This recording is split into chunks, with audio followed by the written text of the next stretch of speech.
தமிழ் பொது வேட்பாளர் என்று ஒருவரை அடையாளப்படுத்தி நிறுத்தினாலும் கூட நான் சொல்லுகிறேன், அதற்கு எதிராக பிரச்சாரம் செய்ய வேண்டும். நாங்கள் சுமந்திரனை எதிர்க்கக்கூடிய மக்கள் தமிழ் தேசியத்துக்கும் தமிழ் தேசிய பொது வேட்பாளருக்கும் வாக்களிக்க வேண்டும் என்ற நிலைக்கு வந்திருக்கிறார்கள். இது சுமந்திரன் கொடுத்திருக்கக்கூடிய பலத்தாட்டி. தமிழ் தேசிய நிலைப்பாடுள்ள மக்கள் வாக்களித்தாலும் 20% தொடாது. இந்த பொது வேட்பாளர் என்ற ஒரு முட்டாள்தனமான வேலை. இவர்களுக்கு எல்லாருக்கும் பாடம் படிப்பிக்க வேண்டும். நான் நேரடியாகவே களத்தில் இறங்கி அவர்களுக்கு எதிராக பிரச்சாரம் செய்வேன் அப்படி இப்படின்னு எல்லாம்.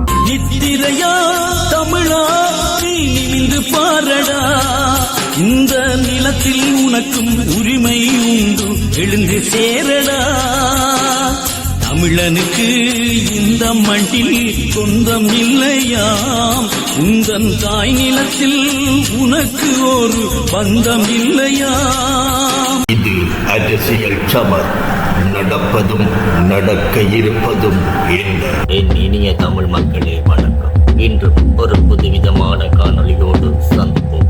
தற்போது நடைபெற்று வரும் தேர்தல் பிரச்சாரங்கள் சூடுபிடித்திருக்கின்ற நேரத்தில் தமிழினத்திற்கு எதிரானவர்களின் நிலைப்பாடுகள் தற்போது வெளியாகி வருகின்றன.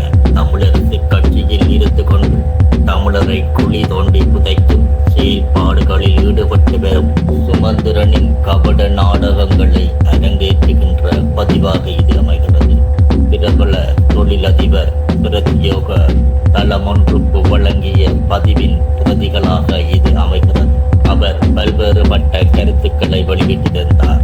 அதில் சில பகுதிகளை இணைத்து விடுகின்றேன். தொடர்ந்தும் இணைந்திருக்கும்.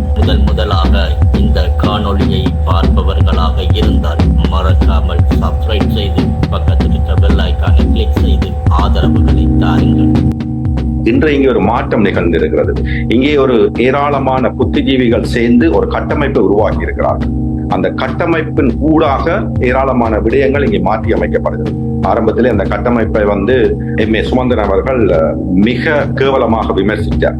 தமிழ் பொது வேட்பாளர் என்று ஒருவரை அடையாளப்படுத்தி நிறுத்தினாலும் கூட நான் சொல்லுகிறேன், அதற்கு எதிராக பிரச்சாரம் செய்ய வேண்டும். நாங்கள் அதற்கு எதிராக பிரச்சாரம் செய்ய வேண்டும். ஏன் என்று கேட்கிறார் என்றால், அப்பொழுதுதான் அவர் படுதோல்வி அடைகிற போது இது எங்களுடைய அரசியல் நிலைப்பாடு அல்ல, இது யாரோ செய்து கோமாளி கூத்து என்று நாங்கள் சொல்லக்கூடியதாக இருக்க வேண்டும். இது பிரதானமான தமிழ் கட்சியை சார்ந்தவன் என்ற வகையிலே நான் சொல்லுகிறேன், என்னுடைய கட்சியினருக்கும் சொல்லுகிறேன். இதற்கு எதிராக தீர்மானமாக மக்கள் மத்தியிலே பிரச்சாரம் செய்ய வேண்டிய பாரிய பொறுப்பு எங்களிடத்தில் இருக்கிறது. என்னையும் துரோகி என்று சொல்லிவிடுவான் என்று ஒழுத்தோட வேண்டாம். மடையர்கள் சேர்ந்து செய்த ஒரு கட்டமைப்பு இது எந்த வகையில் நியாயம்?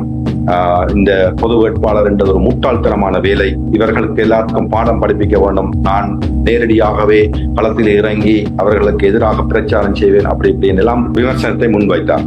இந்த பொறுப்பற்ற செயலுக்கு நாங்கள் எந்த வகையிலையும் இடம் கொடுக்க கூடாது. அதையும் மீறி சுவரிலே எழுதப்பட்டிருக்கிறது என்ன மாதிரியான தீர்மானம் வரப்போகிறது என்று. நான் புள்ளி விவரங்களை எல்லாம் காண்பிக்க விரும்பவில்லை. அனைத்து தமிழ் தேசிய நிலைப்பாடுள்ள மக்கள் வாக்களித்தாலும் 20% தொடாது. வேண்டுமென்றால் வேற இடத்தில் நான் காண்பிக்கிறேன் புள்ளி விவரத்தை. அப்படி எழுதப்பட்டிருக்கிறதை பார்த்து கொண்டு இல்லை நாங்கள் அதைத்தான் நிறுவப் போகிறோம் என்று ஒற்றைக்காலிலே எவராவது நிற்கிறார்களாக இருந்தால் அதற்கு எதிராக மக்களை விழிப்படைய செய்ய வேண்டியது எங்களுடைய பொறுப்பு, வேற யாருடைய பொறுப்பும் அல்ல.